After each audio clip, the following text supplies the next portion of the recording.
Hello friends, myself Mr. Minal R. Patel, working as a lecturer in Mechanical Engineering Department from Vallabhbudhi Polytechnic, Navsari. Today I will discuss about the example of cantilever beams, example number 789 for the subject strength of materials, subject code 3331904. તો આગલા લેક્ચરમાં આપણે simply supported beam વિશેના example જોઈ ગયા હતા અને cantilever બીમના પણ એક્ઝામ્પલ થોડા જોયા હતા. હવે એ જ પ્રકારનો કેન્ટિલીવર બીમનો એક બીજો એક્ઝામ્પલ આપણે લઈએ. તો અહીંયા આગળ એક ફિગર આપેલી છે જેના પરથી આપણે શિયર ફોર્સ ડાયાગ્રામ અને બેન્ડિંગ મોમેન્ટ ડાયાગ્રામ ડ્રો કરવાના છે. અહીંયા આગળ કેન્ટિલીવર બીમ દર્શાવેલો છે, એટલે કે એક છેડો ફિક્સ છે અને બીજો છેડો ફ્રી છે. 1 મીટર જેટલા ડિસ્ટન્સ પર 40 કિલોન્યુટનનો લોડ નીચે લાગે છે. ફરીથી 1 મીટર જેટલા અંતર પર 60 કિલોન્યુટનનો લોડ ઉપરની તરફ લાગે છે અને ફરીથી 1 મીટરના ડિસ્ટન્સ ઉપર 20 કિલોન્યુટનનો લોડ નીચેની તરફ લાગે છે. જ્યારે વચ્ચેના 1 મીટર જેટલી ભાગની લંબાઈમાં 20 કિલોન્યુટન પર મીટર જેટલો યુડીએલ લાગે છે. તો આના પરથી આપણે શિયર ફોર્સ ડાયાગ્રામ અને બેન્ડિંગ મોમેન્ટ ડાયાગ્રામ ડ્રો કરવાનો છે. હવે કેન્ટિલીવર બીમ છે એટલે ડાયરેક્ટલી આપણે શિયર ફોર્સનું કેલ્ક્યુલેશન કરીશું અને પછી બેન્ડિંગ મોમેન્ટનું કેલ્ક્યુલેશન કરીશું. બંનેમાં આ ટાઈપના સિમ્બોલ અહીંયા આગળ આપણે દર્શાવી દઈશું. હવે કેન્ટિલીવર બીમ હોય ત્યારે આપણે જમણી બાજુથી સ્ટાર્ટ કરીએ છીએ, એટલે શિયર ફોર્સ એટ ડી. તો ડી આગળ 20 કિલોન્યુટનનો લોડ નીચે લાગે છે, તો સેક્શનની જમણી બાજુએ નીચેની તરફ લાગતો લોડ એટલે એ પોઝિટિવ કહેવાશે, એટલે +20 કિલોન્યુટન કહેવાશે. પછી આગળ વધીએ આપણે જમણી બાજુથી ડાબી બાજુ તરફ આગળ વધતા જઈએ. તો અહીંયા આગળ સી પોઈન્ટ છે, તો શિયર ફોર્સ એટ સી એ આપણો કેટલો થશે, તો અહીંયા સુધી 20 હતો અને અહીંયા સી પર 60 જેટલો ઉપર લાગે છે અને સેક્શનની જમણી બાજુએ. તો સેક્શનની જમણી બાજુએ તો નીચે હોય તો પોઝિટિવ આવે, પણ ઉપર છે એટલે એને આપણે માઇનસ કહીશું, એટલે 20 - 60 થશે, ઇક્વલ ટુ -40 કિલોન્યુટન. પછી હજી આગળ વધીશું ડી આગળ, એટલે શિયર ફોર્સ એટ ડી આપણો કેટલો થશે, તો અહીંયા આગળ 20 કિલોન્યુટન પર મીટર જેટલો યુડીએલ લાગે છે. આ યુડીએલ કાઢી નાખવું હોય તો આ કેટલા ડિસ્ટન્સ પર લાગે છે એને અહીંયા ઇન્ટુ કરી દઈશું, એટલે 20 × 1, અને એટલો પોઈન્ટ લોડ અહીંયા લાગે છે એમ કન્સિડર થશે, એટલે 20 × 1 જેટલો, એટલે કે 20 જેટલો લોડ અહીંયા લાગે છે નીચે. એ પણ નીચેની બાજુએ છે એટલે એને આપણે પોઝિટિવ લઈશું, કારણ કે સેક્શનની જમણી બાજુએ પોઝિટિવ આવે છે, એટલે +20. અને બીજો બી આગળ 40 કિલોન્યુટનનો લોડ નીચે લાગે છે એટલે એ પણ +40 થશે, એટલે આન્સર આવશે આપણો 20 કિલોન્યુટન. એ જ રીતે હજી આગળ વધીશું એ આગળ. તો એ આગળ અહીંયાથી આટલા ભાગમાં કોઈ લોડ લાગતો નથી અને અહીંયા સુધી આપણે કેલ્ક્યુલેશન કરી ગયા છે 20 કિલોન્યુટન, તો એ જ 20 કિલોન્યુટન એ આગળ પણ રહેશે. હવે બેન્ડિંગ મોમેન્ટ કેલ્ક્યુલેશન કરીશું, પણ એ પહેલાં આપણે શિયર ફોર્સનો ડાયાગ્રામ ડ્રો કરીશું. તો એ આગળ 20 છે એટલે આ જે બધા જ લોડ છે એની આપણે વર્ટિકલ લાઇન ખેંચી લઈશું, પ્રોજેક્શન લાઇન. અહીંયા આગળ શિયર ફોર્સ ડાયાગ્રામ માટે બેઝ લાઇન ડ્રો કરીશું, અહીંયા આગળ બેન્ડિંગ મોમેન્ટ ડાયાગ્રામ માટે બેઝ લાઇન ડ્રો કરીશું. તો શિયર ફોર્સ એ આગળ કેટલો છે, 20 છે, તો અહીંયા 20 જેટલો ઉપર આપણે લઈશું.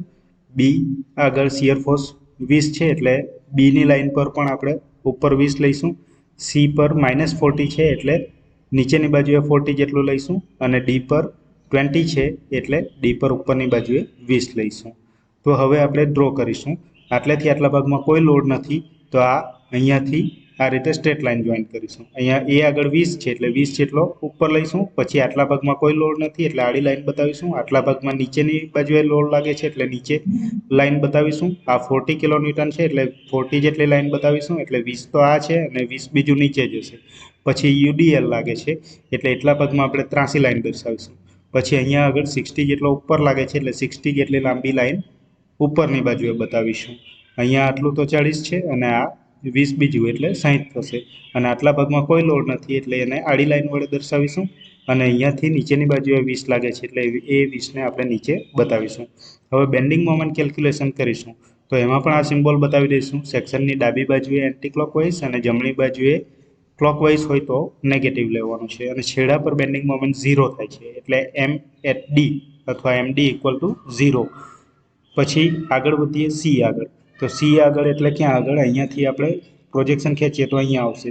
તો એમાં અહીંયા સેક્શન કન્સિડર કરીએ છીએ અને જમણી બાજુથી મોમેન્ટ લઈએ છીએ, તો 20 × 1 જેટલી મોમેન્ટ થશે, એટલે 20 × 1. પણ એ ક્લોકવાઇઝ આપણે લીધી છે, તો જમણી બાજુએ ક્લોકવાઇઝ હોય તો નેગેટિવ આવે એટલે આપણે માઇનસ લખીએ છીએ, એટલે -20 કિલોન્યુટન × મીટર.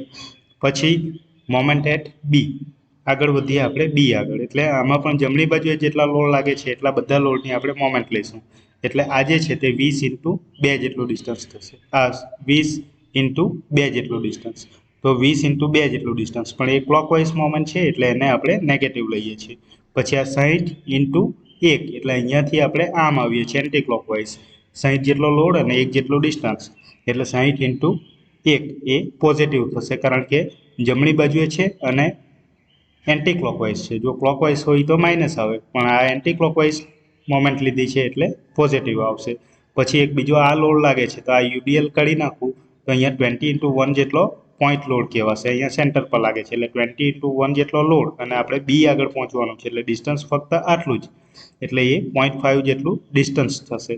એટલે 20 ઇન્ટુ 1 જેટલો લોડ અને 0.5 જેટલું ડિસ્ટન્સ, અને એ ક્લોકવાઇઝ મોમેન્ટ છે એટલે આગળ માઇનસ મૂકીશું એટલે આપણને ટોટલ આન્સર મળશે 10 કિલોન્યુટન ઇન્ટુ મીટર. એ જ રીતે એ આગળ મોમેન્ટ લઈશું તો એ આગળ મોમેન્ટ કેટલી આવશે તો 20 ઇન્ટુ 3. પછી એ જે છે આ તે ક્લોકવાઇઝ છે. પછી 60 ઇન્ટુ 2 એ એન્ટી ક્લોકવાઇઝ છે એટલે એ પોઝિટિવ આવશે. બરાબર છે, ક્લોકવાઇઝ હોય તો નેગેટિવ. હવે અહીંયાથી આ 20 ઇન્ટુ 1 જેટલો લોડ અહીંયા લાગે છે અને એ આગળ પહોંચવાનું છે એટલે આટલું ડિસ્ટન્સ. તો આટલું ડિસ્ટન્સ કેટલું થશે તો આ 1 છે અને આ 0.5 થશે, આના અડધા જેટલું. એટલે અહીંયા 20 ઇન્ટુ 1 જેટલો લોડ અને 1.5 જેટલું ડિસ્ટન્સ. એ પણ ક્લોકવાઇઝ મોમેન્ટ છે એટલે માઇનસ લઈશું. પછી આ 40 છે તો એને પણ આપણે એ સુધી પહોંચાડીશું એટલે 40 ઇન્ટુ 1 થશે એટલે એ થશે -40. તો ટોટલ આન્સર આપણો થશે -10 કિલોન્યુટન ઇન્ટુ મીટર. હવે આ પોઈન્ટને આપણે માર્ક કરી દઈશું. એ આગળ -10 એટલે 10 જેટલું નીચે લઈશું. બી આગળ +10 એટલે 10 જેટલું ઉપર લઈશું. સી આગળ -20 એટલે 20 જેટલું નીચે લઈશું અને ડી આગળ 0. હવે શિયર ફોર્સ ડાયાગ્રામમાં આડી લાઈન આવે છે તો એને આપણે ત્રાસી લાઈન વડે દર્શાવીશું. આટલેથી આટલા ભાગમાં ફરીથી ના, અહીંયા આગળ ત્રાસી લાઈન આવે છે શિયર ફોર્સમાં તો એને આપણે કર્વ વડે દર્શાવીશું. જ્યાં આગળ આડી લાઈન આવે તેને આપણે ત્રાસી લાઈન વડે બેન્ડિંગ મોમેન્ટમાં દર્શાવીએ છીએ અને શિયર ફોર્સમાં જ્યાં આગળ ત્રાસી લાઈન આવે તેને આપણે કર્વ વડે દર્શાવીએ છીએ. અહીંયા આગળ શિયર ફોર્સમાં આડી લાઈન આવે છે એટલે એને સ્ટ્રેટ લાઈન વડે જોઈન કરીશું, ત્રાસી લાઈન વડે જોઈન કરીશું. હવે આની અંદર આપણે જોઈ શકીએ છીએ કે અહીંયા 10 છે અને અહીંયા પણ 10 છે અને આ ડિસ્ટન્સ સરખું મળશે આપણને, કારણ કે અહીંયાથી આ ત્રાસી લાઈન પાસ થાય છે તો આ બંને ટ્રાયંગલ એક સરખા છે. એક સરખા છે એટલે આ જે પોઈન્ટ છે એ પણ આપણું એક્ઝેક્ટલી વચ્ચે હશે. તો એ વચ્ચે હશે એટલે ડિસ્ટન્સ કેટલું થશે તો આ 1 છે એના કરતાં અડધું એટલે કે 0.5. એટલે 0.5 જેટલા ડિસ્ટન્સ પર આપણું પોઈન્ટ ઓફ કોન્ટ્રાફ્લેક્સર કહેવાશે. એટલે આ ડિસ્ટન્સને આપણે x1 કહીશું તો એ x1 = 0.5 મીટર થશે. એવો જ એક્ઝામ્પલ એક બીજો લઈએ. તો અહીંયા આગળ એક કેન્ટિલીવર બીમ આપેલો છે જેમાં અહીંયાથી 4 મીટરની લંબાઈ પર 30 કિલોન્યુટન પર મીટરનો લોડ લાગે છે. પછી 1 મીટર જેટલું ડિસ્ટન્સ છોડીને 120 કિલોન્યુટનનો લોડ ઉપરની તરફ લાગે છે અને પછી 1 મીટર જેટલું ડિસ્ટન્સ છોડીને 60 કિલોન્યુટનનો લોડ નીચે લાગે છે. તો આના શિયર ફોર્સ કેલ્ક્યુલેશન માટે આપણે જમણી બાજુથી સ્ટાર્ટ કરીશું. તો શિયર ફોર્સ એટ ડી આપણો 60 કિલોન્યુટન થશે. શિયર ફોર્સ એટ સી કેટલો થશે તો 60 - 120, કારણ કે જમણી બાજુએ ઉપર છે, જમણી બાજુએ તો નીચે હોય તો પોઝિટિવ આવે પણ ઉપર છે એટલે અહીંયા માઇનસ લખીશું એટલે -60 કિલોન્યુટન આવશે.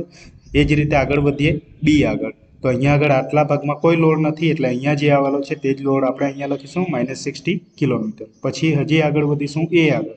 તો શિયર ફોર્સ એટ એ કેટલો થશે તો આ -60 તો આપણે અહીંયા લખી જ દઈશું. અહીંયા સુધીનું કેલ્ક્યુલેશન થઈ ગયું છે. હવે આ એક બીજો લોડ લાગે છે 30 કિલોન્યુટન પર મીટર, એ યુડીએલ છે. તો એને મારે પોઈન્ટ લોડમાં કન્વર્ટ કરવું હોય તો આટલા ભાગને હું કાઢી નાખીશ યુડીએલનો આ ડિઝાઇન અને આ જે ઇન્ટુ 4 છે તેને અહીંયા આગળ મૂકી દઈશ. એટલે 30 ઇન્ટુ 4 જેટલો લોડ અને અહીંયા સેન્ટર પર લાગશે એટલે 30 ઇન્ટુ 4 જેટલો લોડ એટલે કે 120 જેટલો લોડ અને નીચેની તરફ લાગે છે તો નીચેની તરફ આપણું પોઝિટિવ આવે છે એટલે +120 કરીશું એટલે 60 કિલોન્યુટન મળશે. અને આપણે માર્ક કરી દઈશું. એ આગળ 60 એટલે ઉપરની તરફ, બી આગળ -60 એટલે નીચેની તરફ 60, સી આગળ -60 એટલે ફરીથી સીની ઉપર, સીની લાઈન ઉપર નીચેની તરફ 60 અને ડી આગળ ખાલી 60 એટલે એ ઉપરની તરફ 60. હવે જોઈન કરીશું તો આટલા ભાગમાં યુડીએલ લાગે છે એટલે ત્રાસી લાઈન વડે દર્શાવીશું. આટલા ભાગમાં કોઈ લોડ નથી એટલે એ સીધી લાઈન વડે દર્શાવીશું. આટલા ભાગમાં ફરીથી કોઈ લોડ નથી, અહીંયાથી 120 કિલોન્યુટન લાગે છે તો 120ની ઊભી લાઈન બતાવીશું આટલા ભાગમાં કોઈ લોડ નથી તો એ સીધી લાઈન વડે દર્શાવીશું. અહીંયાથી 60 નો લોડ નીચે લાગે છે તો એને સીધું નીચે બતાવીશું. હવે એ જ રીતે બેન્ડિંગ મોમેન્ટનું આપણે કેલ્ક્યુલેશન કરીએ. તો અહીંયા આગળ બેન્ડિંગ મોમેન્ટ કેલ્ક્યુલેશન આપણે કરેલું છે. તો છેડા પર બેન્ડિંગ મોમેન્ટ હંમેશા 0 થાય છે, એટલે ડી પર 0 બેન્ડિંગ મોમેન્ટ. પછી આગળ વધીએ, જમણી બાજુથી ડાબી બાજુ તરફ આગળ વધવાનું છે. મોમેન્ટ એટ સી એટલે સીની જમણી બાજુએ જેટલા લોડ લાગે છે એટલા કન્સિડર કરીએ તો ફક્ત એક જ લોડ લાગે છે, આ 60, અને ડિસ્ટન્સ છે 1 મીટર, એટલે 60 × 1. પણ એ ક્લોકવાઇઝ છે તો જમણી બાજુએ ક્લોકવાઇઝ હોય તો નેગેટિવ આવે, એટલે -60 કિલોન્યુટન × મીટર આન્સર આવશે. એ જ રીતે આગળ વધીએ બી આગળ. તો અહીંયા સેક્શન કન્સિડર કરીશું અને જમણી બાજુએ જેટલા લોડ લાગે છે એની મોમેન્ટ લઈશું. તો આ 60 × 2 જેટલું ડિસ્ટન્સ, તો 60 × 2 જેટલું ડિસ્ટન્સ, પણ એ ક્લોકવાઇઝ મોમેન્ટ છે એટલે આગળ માઇનસ લખીશું. બીજો લોડ છે આ 120 × 1, તો એ 120 × 1 એન્ટી ક્લોકવાઇઝ છે. તો સેક્શનની જમણી બાજુએ તો ક્લોકવાઇઝ હોય તો પોઝિટિવ આવે, પણ સેક્શનની જમણી બાજુએ ક્લોકવાઇઝ હોય તો નેગેટિવ આવે, પણ એન્ટી ક્લોકવાઇઝ હોય તો પોઝિટિવ આવશે, એટલે 120 × 1 પોઝિટિવ થશે. તો એ આન્સર આપણને મળશે 0. એ જ રીતે આગળ વધીએ એ આગળ. તો એ આગળ કન્સિડર કરવા માટે અહીંયા સેક્શન કન્સિડર કરીશું અને એની જમણી બાજુએ જેટલા પણ લોડ લાગે છે એની મોમેન્ટ લઈશું. તો 60 × આટલું ડિસ્ટન્સ એટલે 411 એટલે 6, તો 60 × 6 જેટલું આપણું ડિસ્ટન્સ થશે. અને એ ક્લોકવાઇઝ મોમેન્ટ લીધી છે તો ક્લોકવાઇઝ મોમેન્ટ જમણી બાજુએ નેગેટિવ કહેવાશે, એટલે માઇનસ લખીશું. પછી 120 × આટલું ડિસ્ટન્સ, એ એન્ટી ક્લોકવાઇઝ મોમેન્ટ છે તો 120 × 5 એ આપણું પોઝિટિવ થશે. એન્ટી ક્લોકવાઇઝ મોમેન્ટ હોય તો પોઝિટિવ જમણી બાજુ. એ જ રીતે હવે આ લોડ, તો આ લોડ કેટલો કહેવાશે? 30 × 4 કહેવાશે, અને અહીંયા સેન્ટર પર લાગે છે, આટલા ભાગના સેન્ટર પર, એટલે આ ડિસ્ટન્સ આપણું 2 જ થશે. તો 30 × 4 જેટલો લોડ અને 2 જેટલું ડિસ્ટન્સ, તો 30 × 4 જેટલો લોડ અને 2 જેટલું ડિસ્ટન્સ આપણે અહીંયા લખીશું. અને એ ક્લોકવાઇઝ મોમેન્ટ છે તો જમણી બાજુએ ક્લોકવાઇઝ એટલે માઇનસ આવશે, એટલે એ આપણું 0 થશે. હવે આપણે આને જોઈન કરીશું. તો અહીંયા આગળ આ જોઈન કરવા માટે જોઈન પછી કરીએ, પહેલાં આપણે ઈ પોઈન્ટ ફાઇન્ડ કરી દઈએ, કારણ કે ઈ પોઈન્ટ પર શિયર ફોર્સ એની સાઇન ચેન્જ કરે છે તો ત્યાં આગળ આપણો બેન્ડિંગ મોમેન્ટ જે છે તે મેક્સિમમ થશે. હવે એ મેક્સિમમ થશે તો એ પોઈન્ટ કેટલા પર આવશે એ ફાઇન્ડ કરવા માટે આપણે ઈ આગળ પણ મોમેન્ટ ફાઇન્ડ કરીએ છીએ. તો અહીંયા આપણે જોઈ શકીએ છીએ કે આટલા ભાગમાં યુડીએલ લાગતો હતો તો અહીંયા આગળ ઉપર 60 હતું અને નીચે 60 હતું, એટલે આ જો ટ્રાન્સી લાઇન ડ્રો કરીએ તો આ એક્ઝેક્ટલી ડિસ્ટન્સ આપણું કેટલું થશે? 2 મીટર થશે. તો આ ઈ પોઈન્ટ અહીંયાથી 2 મીટર ડિસ્ટન્સે આવેલો હશે, એટલે અહીંયા આગળ આપણો ઈ પોઈન્ટ છે. અહીંયા આગળ આપણે મોમેન્ટ લેવી હોય તો એના જમણી બાજુએ લાગતા ફોર્સિસની મોમેન્ટ લઈએ. તો જમણી બાજુએ લાગતો ફોર્સિસ એક આ છે, તો 60 × 1 + 1 + આટલું ડિસ્ટન્સ એટલે 2, એટલે 2 ને 1 3 ને 1 4, તો 60 લોડ અને 4 જેટલું ડિસ્ટન્સ, તો 60 × 4, પણ ક્લોકવાઇઝ છે એટલે એને આપણે માઇનસ લઈએ છીએ, એટલે માઇનસ આવશે. પછી 120 × આટલું ડિસ્ટન્સ, એટલે અહીંયાથી આટલું 2 અને આ 1 એટલે 3, તો 120 × 3 એન્ટી ક્લોકવાઇઝ છે એટલે એને પોઝિટિવ લઈએ છીએ. અને બીજું હવે લોડ કયો લાગે છે? ફક્ત અહીંયા આગળ ઈ પોઈન્ટ છે અને જમણી બાજુનો લોડ જ જોવાનો છે. તો અહીંયાથી આટલા ભાગમાં લોડ એ 30 કિલોન્યુટન/મીટર છે અને આટલા ભાગમાં જ છે, એટલે એને પોઈન્ટ લોડ તરીકે કન્સિડર કરીએ તો 30 × આટલું ડિસ્ટન્સ, એટલે 30 × આપણું 2 જેટલું ડિસ્ટન્સ, આ ટોટલ 4 છે, એટલે અહીંયા આગળ ઈ પોઈન્ટ છે તો આ તો 2 જ છે, એટલે 30 × 2 જેટલો લોડ અહીંયા લાગે છે સેન્ટર પર, અને આ જે ડિસ્ટન્સ રહેશે એ ફક્ત એક જ રહેશે, એટલે 30 × 2 જેટલો લોડ અને 1 જેટલું ડિસ્ટન્સ, અને એ આપણું ક્લોકવાઇઝ મોમેન્ટ થઈ, એટલે એને આપણે માઇનસ લઈએ છીએ. તો આન્સર આવશે 60 કિલોન્યુટન × મીટર. હવે આપણે આને જોઈન કરીશું.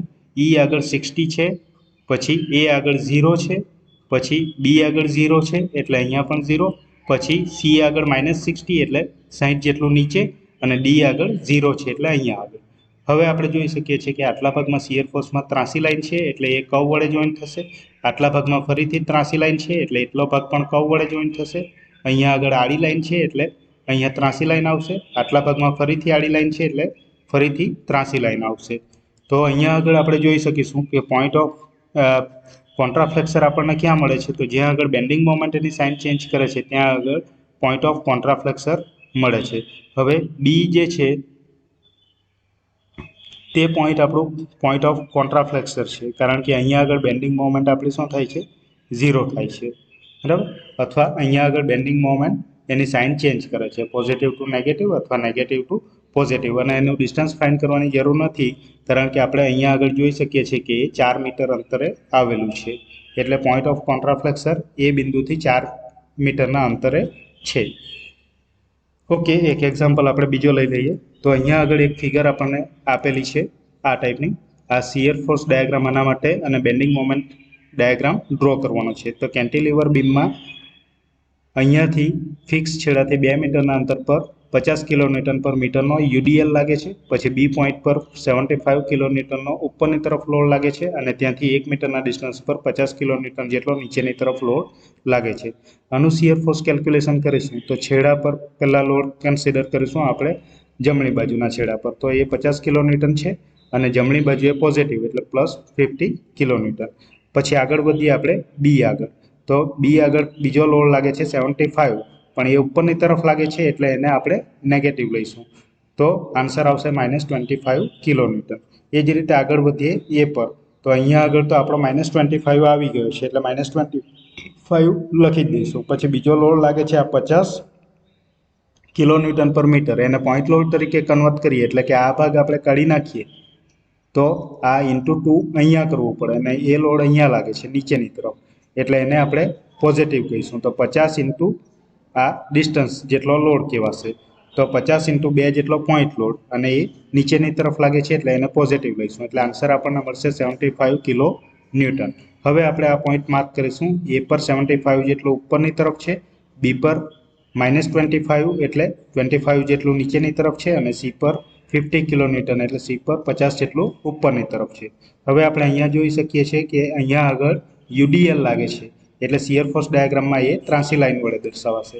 અહીંયાથી 75 જેટલો ઉપર લોડ લાગે છે એટલે 75 જેટલી ઉપર લાઈન બતાવીશું. આટલા ભાગમાં કોઈ લોડ નથી એટલે આડી લાઈન દર્શાવીશું, અને અહીંયા આગળ 50 જેટલો લોડ નીચે લાગે છે એટલે નીચેની તરફ લાઈન દર્શાવીશું. ઉપરનો ભાગ પોઝિટિવ કહેવાશે, નીચેનો ભાગ નેગેટિવ કહેવાશે. હવે આપણે અહીંયા જે છે ડી પોઈન્ટ, જ્યાં આગળ શિયર ફોર્સ એની સાઇન ચેન્જ કરે છે, તે ડિસ્ટન્સ આપણે ફાઇન્ડ કરવાનું છે. એટલે ક્યાં તો આપણે આને એક્સ લઈ શકીએ અથવા આને એક્સ લઈ શકીએ. અહીંયા આગળ આપણે આ તરફનો ડિસ્ટન્સને એક્સ લીધું છે.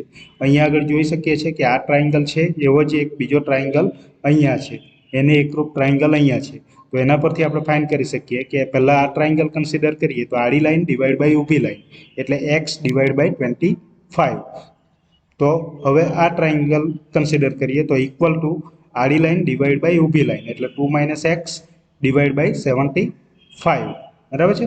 આ ડિસ્ટન્સને આપણે x ધરી લઈએ તો અહીંયા આગળ ટોટલ ડિસ્ટન્સ આપણું 2 છે, તો 2માંથી x ને માઇનસ કરીશું એટલે આ ડિસ્ટન્સ આપણું 2 - x કહેવાશે. બરાબર. તો એ રીતે આપણે કેલ્ક્યુલેશન કરીએ તો x = 0.5 મીટર મળશે. એટલે આ ડિસ્ટન્સ આપણને 0.5 મળે છે. હવે બેન્ડિંગ મોમેન્ટનું કેલ્ક્યુલેશન આપણે કરીશું. તો છેડા પર બેન્ડિંગ મોમેન્ટ 0 એટલે સી આગળ બેન્ડિંગ મોમેન્ટ 0. પછી આગળ વધીએ બી આગળ. તો જમણી બાજુએ લાગતા ફોર્સીસ કન્સિડર કરીશું તો 50 × 1, પણ એ ક્લોકવાઇઝ છે એટલે એ માઇનસ કહેવાશે એટલે -50 કિલોન્યુટન × મીટર આવશે. પછી મોમેન્ટ એટ ડી લઈએ. આગળ આવીએ અહીંયા આગળ ડી. તો આ પોઈન્ટને હું સીધું ઉપર ખેંચી લઈશ અને આ ડિસ્ટન્સ આપણને મળી ગયેલું છે 0.5. એટલે અહીંયાથી આટલું ડિસ્ટન્સ આપણું 0.5 છે. તો એની જમણી બાજુએ લાગતા ફોર્સીસ એટલે આ 50 × આટલું ડિસ્ટન્સ, તો 1 અને બીજું 0.5 એટલે 50 × 1.5. પણ એ ક્લોકવાઇઝ છે તો ક્લોકવાઇઝ એટલે નેગેટિવ લઈશું એટલે આગળ નેગેટિવનું સિમ્બોલ મૂકીશું. પછી આ 75 × અહીંયા પહોંચવાનું છે ડી પોઈન્ટ આગળ એટલે આ ડિસ્ટન્સ કેટલું છે આપણું 0.5. તો 75 × 0.5 એ એન્ટી ક્લોકવાઇઝ મોમેન્ટ છે, તો એ આપણે પોઝિટિવ લઈશું કારણ કે જમણી બાજુએ છે.